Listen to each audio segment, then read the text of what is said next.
Hi, this is your host, Caneel Joyce, and welcome to Aloud. Today, I've got something special to offer you. It's one of our skill building series. Earlier this year, I offered you a skill building series about how to shift you and your team out of drama. And today's episode is a little bit different. Today, I'm offering you a training that I've actually developed for a client, and it's all around design thinking. And design thinking is a powerhouse of a skill that literally can be applied to any situation where there is a problem to solve. And who doesn't have a problem to solve? So design thinking was created by firms like IDEO and the Stanford D School, where I used to be on faculty. I've done some coaching there. I've worked with their graduate program, and I am just so into this field of work. So I'm really excited to offer with you this skill, which is especially important to me because it's really where I cut my teeth as a facilitator and a coach. And it's where I discovered that no matter what task you're working on, the work is always the inner work, that the breakthroughs come not just in whatever your innovation is, whatever it is that you're designing, but really in this internal opening of yourself when you're most interested in how to serve, in how to best understand your users and how to really, really serve them. And that's where the breakthroughs come from. So I'm very excited to offer this to you. Now, this training is available to you. Actually, it's a whole series of videos that I developed with my colleague, Luke Entrup, who you met in episode 2 of Aloud. He was our expert in shadow. So you can go and check that out at caneel.com, aloudpodcast.com, and it's all available on our YouTube channel. But if you go to this episode's show notes, which are right there in your description in the podcasting app, you can click through and we'll take you to the series of videos. And please, I encourage you to share this with your teams and anybody else who might find it interesting and useful. And there's a lot more where this came from. So please click into the show notes for further resources on design thinking. If this turns you on, I would really love to hear from you. It's a very different piece of content, and I think you'll find it really interesting. Let's get started. Hi, I'm Caneel. And I'm Luke. And we're here today to talk to you about design thinking, which is one of the coolest processes and skill sets that I know of that you can apply to almost any problem. Design thinking was created initially as a way to create more innovative ideas, specifically in the area of product design and industrial design. But what has been developed is a really rigorous but also very flexible methodology that now is being applied to healthcare problems, organizational problems, leadership problems, process design, service design. Probably most of the things that you see and touch every day have been influenced in some way by part of the design thinking process, if not the entire thing. And a lot of the great work and resources that have been done around design thinking and really nailing this process down were done at the Stanford Design School, the D School, the Hasso-Plattner Institute of Design, where I'm occasionally on faculty. And there we've applied that to product design, also organizational leadership, strategic pivots, innovation road mapping, a whole host of things. Another great place to go for resources is the amazing design firm IDEO, and they have an incredible toolkit of videos and lessons and lectures that you can dial into, and you can even join one of IDEO.org's projects and start applying it in a social cause kind of a setting, which is super cool. Yeah, and I learned a lot of these skills myself through the healthcare industry, healthcare innovation, and a wonderful organization that's bringing design thinking to healthcare is the Center for Care Innovations. And so all of these design thinking, this process, these skills, the goal with all of this is innovation.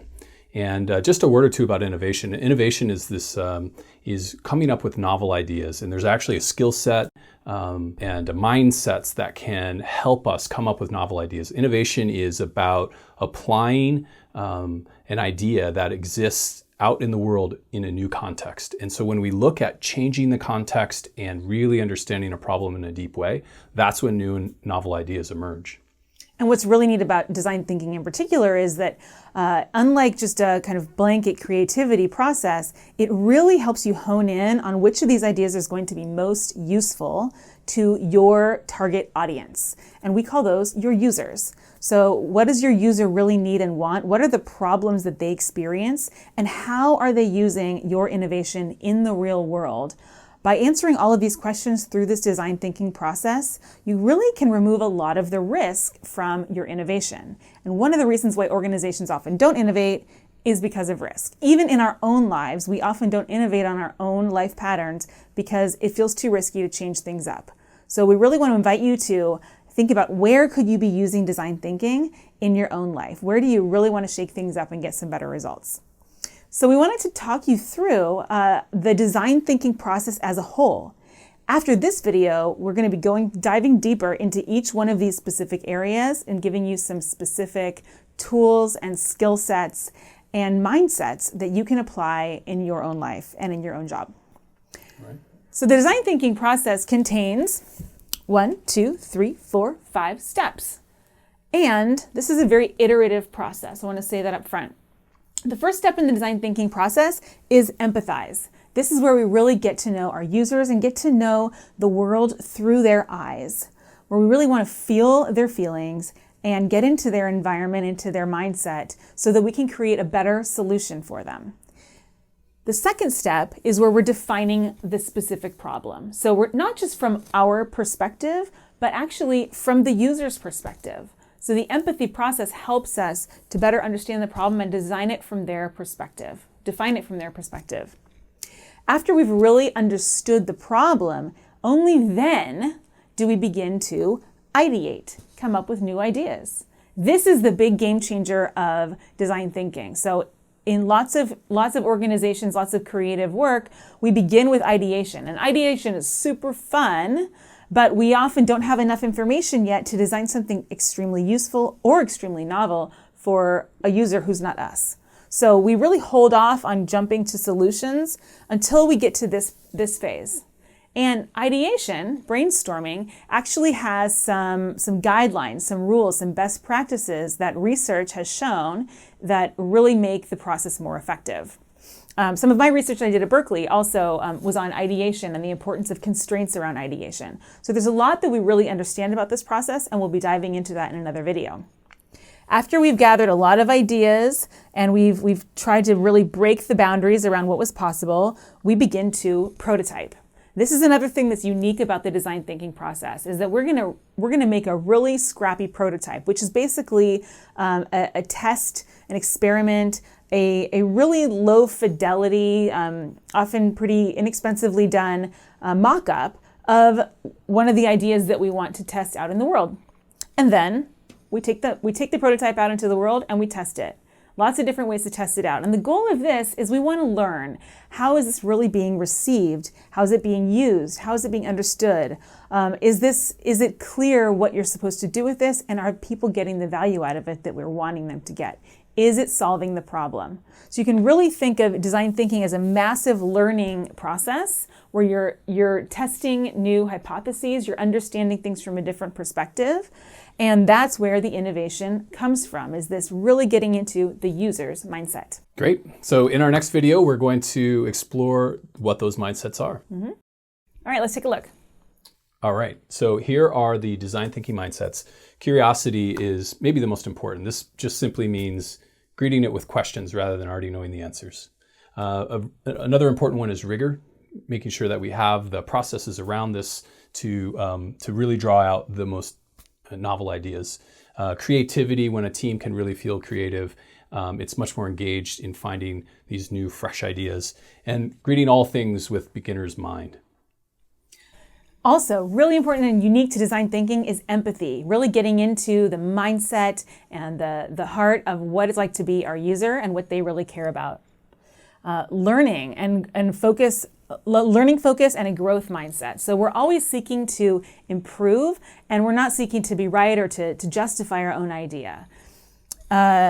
Contextual thinking. So when we're getting to understand a problem or a user, we want to understand not just that in isolation, but in its whole entire social and cultural and emotional context.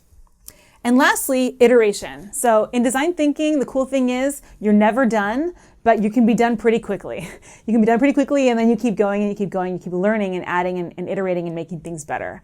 So it's a highly flexible process. These mindsets, by the way, are also extremely valuable for life in general. So enjoy getting into this really fun mindset, and I think you're gonna have a really good time with the process.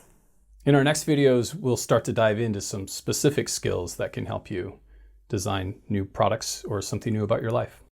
Hi, I'm Luke. And I'm Caneel. In this video, we're going to take a little closer look at a tool used in the empathizing mindset, which is interviewing, end user interviews. So this is really important for us to really be able to shape and form our understanding of the problem. And until we really have a deep understanding of the problem and the environment that the problem exists in, we don't have an opportunity to create something new. Great thing about interviews, they're very easy to do. They can be fast. You can do a lot of them in a short amount of time. And there's opportunities to do interviews all around you. So let's dive into what this process looks like. Luke? Yeah, so the first step is really understanding the space that the problem exists in. So we want to start to narrow down our focus and really understand specifically what problem we want to start to solve. Mm-hmm. So we're going to keep it somewhat open, where we're focused on a problem, but we have that understanding that we might not know exactly what the problem is yet, but we have a space that we're exploring that we're going to stay focused on. Second step is identifying your users. So once you know what the problem space is you'd like to explore, you want to think about, who does this impact? Who does this impact that I specifically care about and that I want to solve the problem for? I want to find an opportunity to innovate for them. Yeah, the third step is, once we've identified these users, and these users may be users of a product, or user could mean something as simple as the team that I'm leading or the people that exist in this problem space. So end user, think about it in a broad sense. And once we've identified them, the third step is to go find them in their native environment, right? Go be where they live. I've done user interviews on the train. I've done them at coffee shops. I've done them on the street. I've done them inside of organizations. I've done them on the Embarcadero in San Francisco. Yeah. I've done them in waiting rooms in health clinics. Right. You can take this anywhere. Okay, then, and the reason why native sitting? Why is that important? Yeah, I mean, once we see them in their environment and once we're talking to them in the environment, they're much closer to the experience and the problem, right? So rather than calling them after the fact, we can actually see their behaviors, the way that they're moving through the space, which sometimes is really important. Yes, hugely. All right, step 4, ask questions and observe. So they're in their native space. You're going to get to ask questions, but it's not just an information gathering exercise. It's also, as you're asking the questions, observing them doing some activity, ideally where they're interacting with that problem space. So if I'm going to go out and design an onboarding process for my team of employees, I would want to observe actual employees going through an onboarding process and not just ask them questions, but see what's happening there. What are some of your favorite questions? Oh gosh, I love, what are you doing there? And then what does that do for you? Why does that part matter? I like, one of my favorites is, tell me more about that. Tell me more about what you're doing there, or tell me more about why that's important to you. Why is this important to you? I also love to ask, is there anything that's kind of challenging about this? Anything that you've had to develop a workaround for? Any kind of pain points here? How does this make you feel? Or why does this matter to you? How did you learn to do this? What's one thing, if there was one thing you could change about this process, what would it be? Right. Yeah. So these are some examples. So once we've gone through asking a few of these questions, we want to go to the most important step, which is step 5, which is ask more questions.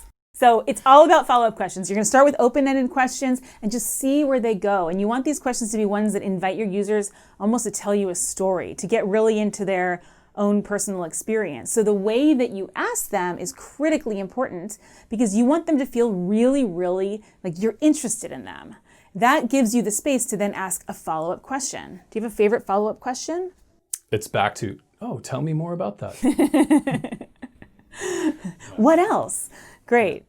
Yeah, and so once we've done all of that, then hopefully we have a much deeper understanding of the problem, and then we can start to think about understanding solutions. But until we've really understood the problem, we need to hold back on solutions. And we want to understand it from the point of view of the people we're trying to solve for, the people, our end users, whomever they may be. Now, a question I get all the time is, how many interviews do I need to do? And what I typically say is, you want to do enough interviews that you've talked to a variety of people in your user group so that you're getting some of the diversity that is there. But then once you've started hearing the same themes again and again and again, you've reached what I call a saturation point, and you're done. And I think we're done. Yeah. Hi, I'm Caneel. And I'm Luke. We're here today to talk to you about user journey mapping, which is one of the most valuable skills in the define phase of the design thinking process. And in this phase, your job as a design thinker is to really understand what is the problem that I'm trying to solve from the user's experience. So I've just explored a big problem space. I've done a bunch of user research in the empathy phase, and now I want to zoom in and get crystal clear on where am I going to invest my innovation effort and where am I going to start ideating. Before I ideate, I really need to understand the problem. This tool is really helpful. Yeah, and so in order to really understand the problem, I want to actually map the journey that the end users and those related to the end users take to really sketch out and understand, most importantly, what are the critical pain points. Once we understand the pain points, then we can design solutions to address those pain points. So that's really the intention with this tool. So we have an example here we want to share based on some recent experience we both had landing at LAX airport and ordering a rideshare, an app-based ride. And if anybody's had this experience, they know it's ripe for pain points. Probably We've just redone the whole entire thing, and it's quite an experience. Yeah, this is what we would call an epic failure from a design perspective. So, so we want to map out the users. First, let's map out the rider. So the rider lands in the plane, and has is ready to get to their location. So maybe their satisfaction is right here. They're optimistic that they're going to get where they need to go. Next thing they do is they easily order a car, and this is their ordering, and then they walk to the terminal. It's a little, or to the curb through the terminal. It's a little far. Their satisfaction dips a bit, and then they're greeted with. Go really far away. Get in you this. You need to walk way across the airport. No matter what terminal you're in, you need to go to this one central place. And that's where every other single person is going to go. But you don't quite know what's going on. And then you go like way past the last terminal. Yeah. And so you get on a shuttle or you walk into a very remote parking lot. And there's a guy playing the piano. Right. And so once you're on this shuttle, they take you to this remote area, and then you see a mass of humanity with 4 lines, 4 queues, and you, based on which app you've used, you get in a queue, whether it's a taxi or one of the other apps. And the queue is quite long, and it doesn't seem to have any order. Your satisfaction is quite low at this point. Finally, you get to the front of the queue, you give your driver a code, and he or she lets you in. And then finally, you're on your way, stuck in LA traffic, right? So this is the journey of the rider. It'll look something like this.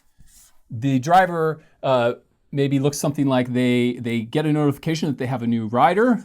They drop off their old ride. They're happy about that. And then they discover it's at LAX.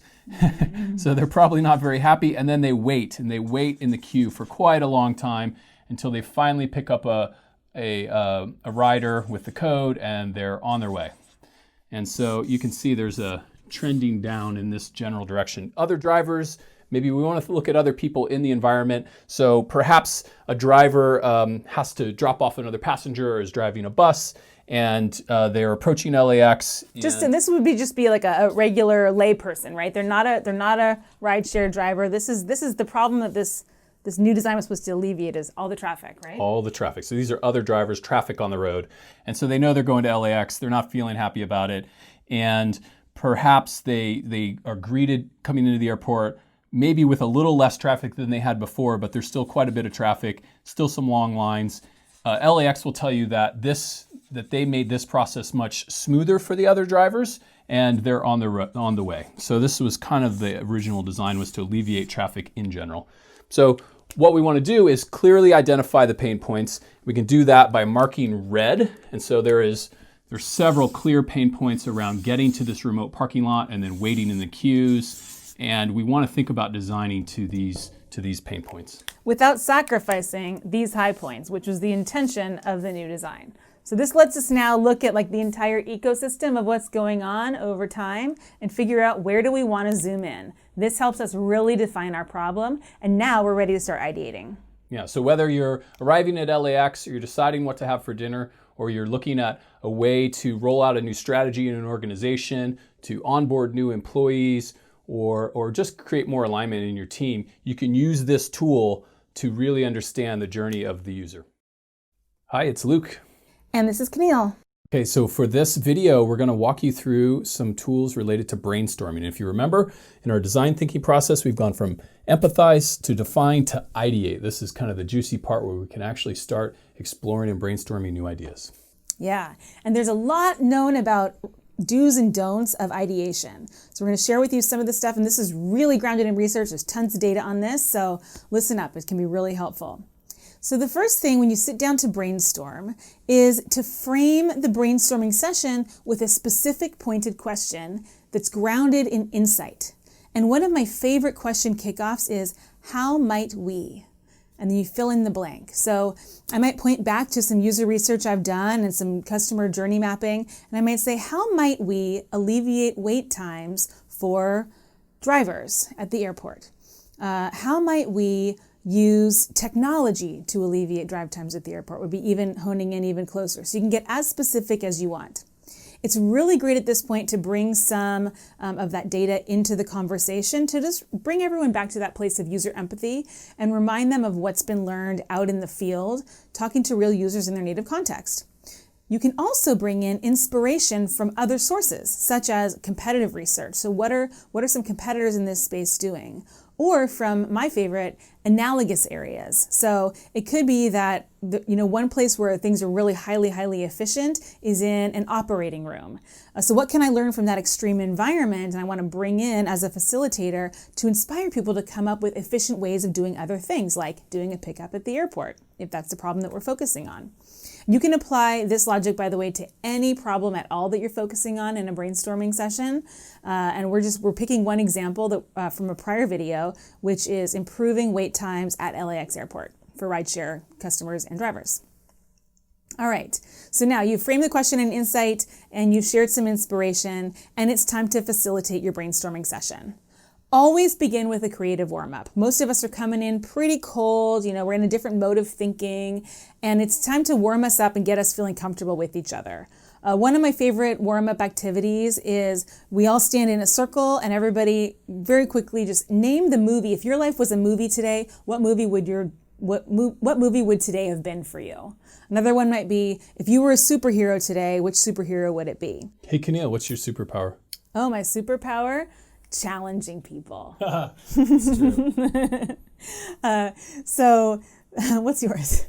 Mine, if I was a superhero today, it would be one that could probably walk through walls, being cooped up in a studio all day. Oh yeah, rad. Sounds good. All right, so we've done a warm up. Now we've just gotten to know each other a little bit, and it's very real time. So I understand where he's coming from, where I'm coming from. My energy's feeling a little lighter, and I'm ready to have fun. Okay, then I'd want to offer the rules of brainstorming as a framework, and I would put these up on the wall or give them as handouts so that everybody in the room remembers the rules of brainstorming. The first and most important rule is defer judgment. What does that mean? Defer judgment is back to this piece around having an open mind and holding off on believing that our answer is right or that it's not feasible, that an idea is not feasible. So there are no wrong ideas with deferring judgment, right? Yeah, right, absolutely. I also don't want to judge my own ideas. So we often get so in our heads we're scared to share our own ideas. Super important skill is letting go of that self-judgment, let the idea out. You never know what idea it might spark in somebody else. And don't worry, there will be a time when we actually do look at feasibility. Otherwise, this doesn't work. But for now, we want to just the idea is get as many ideas out as possible. Right, and that's another of the rules of brainstorming is go for quantity, not quality. When you get a massive quantity of ideas out there, you have a much higher opportunity of one of them being highly original and highly useful and one that nobody else would have thought of. So you need to kind of get a lot of the predictable ideas out before you start getting into the really interesting, innovative stuff. Third rule is go for wild ideas. So you want to go for ideas that are very far in the extremes, things that are really risky, things that you think to yourself, that'll never work, or they'll never give us the money for that. And you also want to think of ideas that that make you a little bit shaken up. So going for wild ideas helps you get to those original ideas. Third rule, build on each other's ideas. So if Luke were to share an idea with me, I would want to then take that as a seed. How can I let that inspire me and build something else? And then what if we did this? And then what if we did this? Okay, important for keeping the conversation on track is to focus on that key topic. So having it up on the board helps people keep coming back to it. Then another rule is one conversation at a time. And brainstorming is one of those activities that really feeds the nervous system in a very exciting and positive way. It gives you a little bit of a rush. So we can easily get into a mode where we're so excited, we begin to interrupt each other, and now we're having 27 different conversations at a time. This is why having a facilitator is super important. They can help bring back that focus. All right, lastly, make it visual. The more you can bring visual aids and even tactile experiences into this, the better. So drawing pictures if you're a drawer, using photographs, even just using different colors stimulates the brain in such a way that you're going to have more creative ideas. Okay. You know what one of my favorite tips that I want to talk about next is how to prevent groupthink. So I know I've been in brainstorming sessions where one person's really, really dominant and they say an idea and then suddenly the whole group starts only focusing on that idea and building on it. Maybe it's a person who has a lot of power, like, it's my boss and everybody else's boss, and so we really want to kind of follow that person. It's really death for the brainstorming process, right? Because we're not going to get diverse ideas, which is key. So what I have them do is everybody first writes down a bunch of ideas on their own without talking to each other at all. This is individual brainstorming. It might just only be 5 minutes. And then I have them share and begin to build on each other's ideas. Yeah. And so when we share, do you want to talk a little bit about maybe what is the process for sharing? Yeah. Okay. You want to talk about it? Let's do it. So Post-its, right? So yeah. we these are every design thinking hobbyist or expert's friend are Post-it notes. A few things about Post-it notes. I'm guessing you can't quite read this. There's a couple of problems with this. We only want one idea per Post-it note, so use as many Post-it notes as you can. And you want to use a dark Sharpie, not a light Sharpie. So this a nice big thick one is the best way to do it. Use one idea with a thick marker so everyone can see it. And give everyone an opportunity to not only put their Post-it note up on the board or the wall or the glass, but also as they do it, to take just a moment or two and explain the idea. We're not, this is not a monologue or soliloquy. It's just a phrase or two about the idea. And what that does is allows the opportunity to build on each other's ideas, right? Cool. And as you're putting up your Post-its, you might start noticing that patterns are emerging for you. So maybe I'm noticing that there are a whole group of ideas related to best way, or we're building on the best way idea. I might want to cluster those together.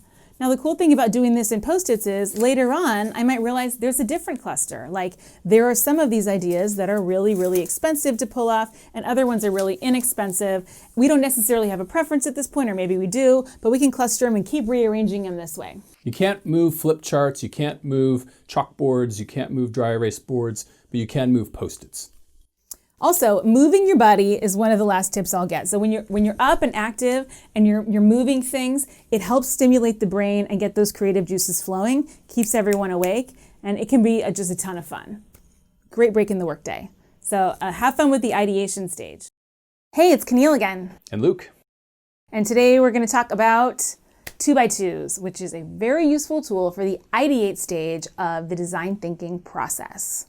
Yeah, so this tool comes a little later in the ideating phase where we've generated all of these ideas, a lot of blue sky thinking. We have this massive volume of ideas, which is right where we want to be. Now, what do we do to start to, we've opened up, what do we do to start to narrow the process and really decide what are the ideas that are worth investing in and pursuing a bit further? So this is a really great tool to start to narrow that process and give us a filter and a lens to look at that. So it's a very simple tool. We have an X and a Y axis, and we can really put anything we want on these axes. The two that I prefer, that I think are most useful, is high impact. So which of the ideas are going to have the biggest impact on our strategic direction or on our organization or on whatever problem we're trying to solve. And on the other axis, how much time is it going to take? What is the time allocation? What's the fuse on this? So these are quick and these are slow. And then we take these ideas that we've generated in the brainstorming phase and we place them on this grid, the 2x2 grid. And so upper right is going to be high impact ideas that are easy to implement. This is the classic low hanging fruit quadrant. The lower right, high impact ideas that maybe take a little longer to roll out. It's just good to know that it's not to say we don't invest in them or pursue them, just good to know that they're going to take a little bit more. And then at some point we draw a line around either not yet, we're not going to pursue these ideas, or it's really clear this idea here is not one we're going to follow through on, because it either is not, this in this case is not going to have the impact we want. So this is just a really nice filtering system, and you can swap out anything on these axes. A few other things we like are resource, how many resources, how much money is it going to take, how much time. How much political support is there for this idea? How inclusive is the idea already? How long does it take to get to market or implementation? Yeah, so you can really slice and dice this any way you want to. And you can actually do this multiple times after one ideation session to just get a real feel for which ideas keep winning, regardless of the 2x2. And there's one other tool that you sometimes can snap onto this, which is the voting tool, which we'll talk about in some of our trainings. But this essentially, everybody gets 1 or 2 votes or maybe 3, and they can just make a little mark on the sticky note once they've seen it on the map. So then you get a little bit of a heat map about where everybody's energy's at. What does the group mind think around what ideas we should proceed with. Hey, it's Luke. And Caneel. In this video, we're going to dive into a tool used in the prototyping phase, which is storyboarding. Now, there's a lot of different ways we can prototype. Some of them are quite fun. We can make 3D models of things that we're designing. If we're working on technology, we'll look at, we can map out, prototype the UX experience, where maybe we draw out, sketch out what the app or the tool looks like. And in this tool, storyboarding, it can be used very broadly, which is why we wanted to teach it today. Yeah, and the cool thing about the design thinking mindset is we go for scrappy. We don't need high fidelity, 3D model might actually be made out of toothpicks and straws and cotton balls. I used to have a big cart that just had a lot of different art supplies in it, and you can literally glue them together, and there you have a prototype so you can test an idea out in the field. That's what we're trying to get to. So our first objective is we want to be able to flesh out an idea that we selected in the ideation phase. Second objective is we want to be able to flesh it out so much that not only do we understand it, but another potential user could understand it and they could interact with it in some way so that we could learn in that test, is this really going to provide you value? So that's really the bar. It doesn't need to be pretty, and you'll see, neither one of us is a skilled artist here. Definitely not. We were able to represent a journey that somebody might go through if they happen to experience using our solution, our idea. So a little bit of setup here. What were we trying to storyboard, Luke? So this is, we wanted to think about onboarding new employees, right? So often, generally their experience of onboarding in most organizations is pretty good, with the exception of onboarding people into strategy. This is a problem we see in a lot of different organizations. So we thought, what would it be like to look at onboarding through the lens of onboarding into strategy? So we came up with a lot of ideas, and this tool, again, can be used in any context. It can be used to storyboard a new way that you want to do your morning routine. It could be used to look at how do we want to improve the car buying process. So there's lots of different applications. We just picked this one example to walk through it because there's not really a lot of good examples out there on how we can apply design thinking in an organizational context. So in this idea, what we found out after just this kind of vague post-it note idea that we would look at the onboarding process to get better strategic alignment, we realized, okay, really this process begins in the job hunt. So we're not really leveraging that opportunity right now like we could be. People are all sitting down, usually at a computer, and they're reading a job description. That's a great place for us to drop our strategic mission and something about our long-term strategic roadmap. Now, we don't have to give any secrets away, but that's here. And so as you see, each phase in the journey is its own sheet, again, with a dark colored marker where you can see, and it's just a rough outline. It doesn't need to be detailed. And the idea here is it's a tool to do what Caneel is doing, which is to walk through, to kind of pitch through this idea, to explore it together. So this is, each phase has its own sheet. In the second phase, we've got the employee being interviewed here. They're being told what the strategy is, asked some questions about how this person can contribute to the strategy. The person is really getting excited about it, like, wow, I'd love to be a part of this. What an exciting company. And then they can get really clear on, here's how I can contribute. In the third phase of our idea, it's day one of their employee experience. They're walking in on their very first day of working there, and they're given a swag bag that's filled with, a t-shirt that has the mission on it and a really cool copy of the strategic roadmap and maybe a manifesto. So these are some artifacts that they can bring home and have around with them and leave at their desk as well as references. Then they're going to sit down with their manager. So there's like in that first initial handshake period where you're really meeting your new manager for the first time, the manager is going to go over your strategic roadmap with you and walk you through not just what the strategy is for the organization and the team, but really you, personally, you, new employee, here's where you come in, here's where you can create impact, and here's why you in particular as an individual is really, really valued here. Lastly, there's going to be a monthly meeting with the co-founders where the co-founder gives a strategic update and really grounds everybody again in those like core fundamentals of where are we going in the near term, the midterm, and the long term. So you can see with this process that Caneel's just gone through, it gives me an opportunity to ask her questions. Maybe I have a new novel idea that is inspired by what could be in the bag, or what might the roadmap. What roadmap might we use for this? So it allows a bit of an exchange, a bit of idea generation by going through each of these phases together. Now in design thinking, the tools are often really essential. So here we use individual sheets of paper. We've got some double-sided tape on the back. That lets us move them around and put them in a different order. It also allows us to scrap individual sections. So as we test it later on, we'll be able to iterate. All right, see you next one. Hey, it's Luke. And it's Caneel. In this video, we want to give you some do's and don'ts around interview questions. How to ask interview questions when you're doing empathy in the field. Okay, we're going to start with the don'ts. Hi, I've got some questions to ask you about how you currently organize your finances. Okay. Do you like organizing your finances? Yes or no? No, not really. Can you rate it on a scale of 1 to 10, where 10 is I hate it, 1 is I like it? 7. 7. Okay.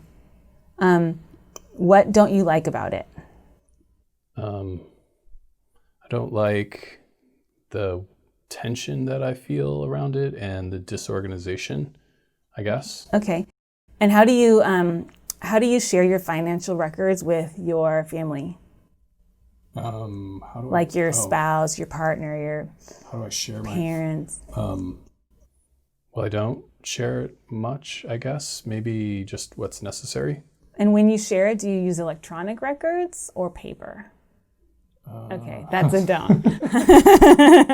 All right, so all the stuff I did wrong there was my questions were totally closed-ended. Like I didn't give him any space to elaborate or for me to really learn anything at all about him. It was almost like I was conducting a survey and I was a robot. I also asked him a quantitative question that was really, really tricky to answer, where he had to rate something on a scale of 1 to 10, and it felt really backwards the way I was asking it. I dropped a thread. So he said something sort of interesting there in one of the questions and gave me a little bit more information that I could have dug into about his life, but I chose to just plow ahead and ask the next question that was written down for me. Also, you notice that my vocal tone was really, really flat, and I didn't seem that interested in him. I seemed much more interested in just getting through my interview. I'm here holding my phone. I've got my iPad. I'm reading my questions, and I'm just not engaging with him. So if he doesn't feel like he's interested in me, he's not going to want to give me much information. Now, here's how I could do it instead. Hey, Luke. Hi. I'm really curious about the way you organize your financial life. Is it okay if I ask you a few questions? Oh, sure. Yeah. Oh, you seem interested in that. Yeah. I mean, I'm happy to share. Yeah. Where are you now with do you do any organizing with your financial life or? Yeah. I have a budget and I use a couple of apps and Yeah, I signed up with a few different services that help me, and then I have an accountant. And Oh, wow. So you're that's a lot of different things. This feels like it's something that you spend quite a bit of time on. yeah, it's important. Great, important to you. I want to learn more about how it's important to you. I'm also really curious about the apps that you mentioned and the services. Can you tell me more about those? Yeah, I mean, I use a planning app. I use a credit monitoring app to make sure that everything's still, like, there aren't any surprises or fraud. I use some stuff through the bank. I use some stuff to communicate with my planner and my accountant. So, just several different tools that help me just, have a better handle on how I'm doing. And then I also, I use spreadsheets for my own budget. So, yeah. And are these tools and practices that you've picked up over time? Oh yeah, for sure. Yeah. No, it's been about that. over years, right? Yeah, working with different people over years. And So at this point, you can see there's so many threads open. I can go down any direction. I can be really interested in what he's saying. I could ask about why it's important to him. I could ask about, tell me a story of when you learned one of these things. I could get more interested in like the fraud element of it and why that matters to him. So there's just a lot of different directions we can go. And part of it's because I'm engaged, part is I'm asking open questions, and also I am following the thread, and if I can't follow the thread, I let him know we are going to come back to this, because I want to validate everything he's sharing to make him understand that what he has to say and his point of view is really, really important to me. yeah, and so to avoid having to have your head in a notebook or a laptop, you may occasionally ask if you can record the conversation. Some people don't want it, or depending on the topic, that's not possible. Or maybe you just take brief little cliff notes, just as a way of staying really engaged and present in the conversation. Hey again, it's Caneel. And Luke. And we are back to talk about the final phase of the design thinking process, test. So we have learned about our users. We have defined a specific problem. We have generated a bunch of ideas. We built a prototype of one of our ideas. And now we're going to go out into the field and test it with the users that we empathize with in the very starting place. So for this example, we're going to be testing out a prototype for a brainstorming kit. So the problem we're approaching is, how can we help organizations to be more creative? And the idea that we want to test is, why don't we give them a kit? So Luke is going to play the part of my fearless user. I'm going to go and meet him at his workspace and give him this kit, and we'll see what happens. Come in. Hi. Hey, how are you? It was so great to see you again. We developed something, and I wanted to have you take a spin and just see what you think of it. Okay, great. This is for me to help me to come up with new ideas. Well, what does it look like it's for? Yeah. It has lots of markers. That's great. What's this do? Oh, okay. Yeah, sprayed myself in the eye. And okay, so I can draw pictures with this. Ooh, okay. What do you think? What were you trying to achieve there? You were opening it up, and what were you trying to understand about that? I was just wondering what it smelled like. Okay. I guess I could. Okay, what's in here? This box here. Okay. Okay. Yep. These things are kind of sticky. All right. Let's see this. So this one. And what are you doing now? It's just going to draw some happy little clouds. Is that something that you like to do often? That marker's not working. Yeah, I like to draw happy little clouds. And why is that important to you? It just makes me feel peaceful. Yeah, it makes me feel peaceful. It's not really working. Some of these markers aren't working.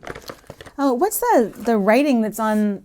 I noticed there's some writing on the side of that one. Did you happen to notice that at all? Yeah, it says Expo. Okay. What else does it say there? Wet erase. Okay, so maybe I can. Okay.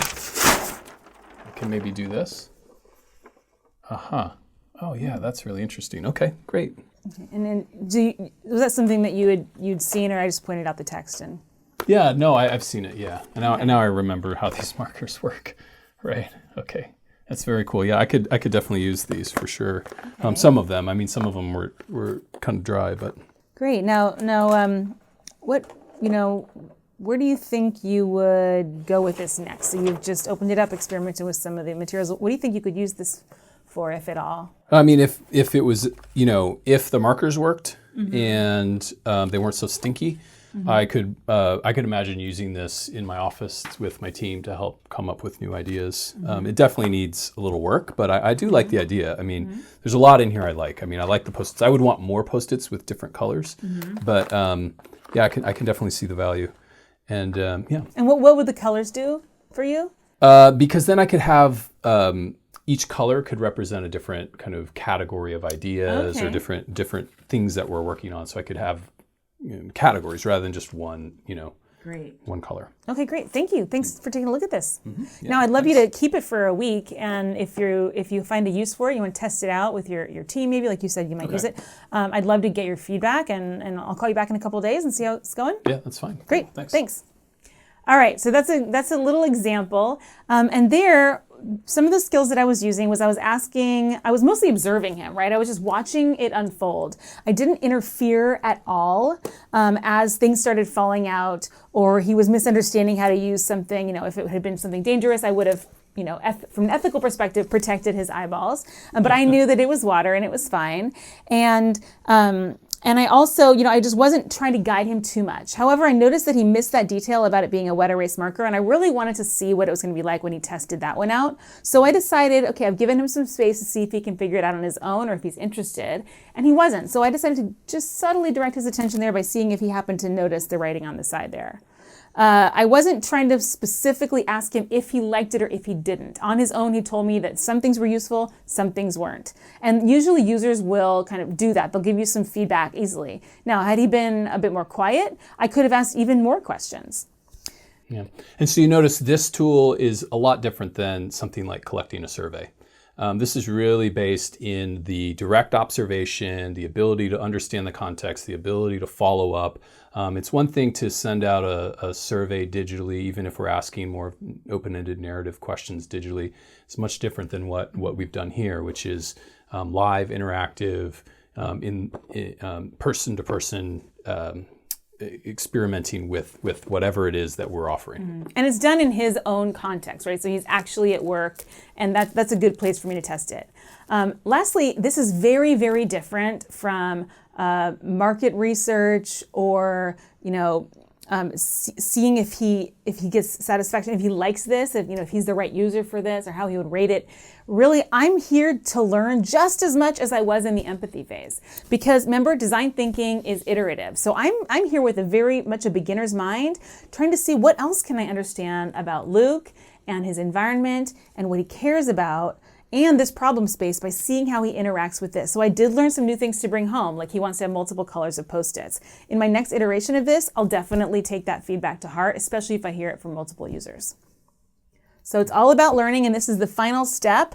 Of course, you're never done. It's always time to iterate in design thinking, and I hope that you go out into the field and get your hands dirty. Thank you so much for being here today and listening to today's skill building session on design thinking. I hope that this piqued your interest. There's so much to learn when you apply this lens to the world. And if it gives you even a little bit more inspiration to open your mind to things that you may not have otherwise seen, to understanding your customers, your teammates, your employees better, then I think you've done your job here today. So you can check out, again, the videos if you didn't get to watch them. They're all available for you at aloudpodcast.com, as well as links to further resources around this topic. If this was interesting to you, I have a lot more where this came from. I actually have done a ton of work and research in the fields of creativity, innovation, and design. And I'd like to hear if this is something that you want to hear more of on Aloud. So please get in touch with me. You can leave us a review in iTunes or wherever you listen to this podcast. Thanks again. Thanks for being here, and we'll see you next week.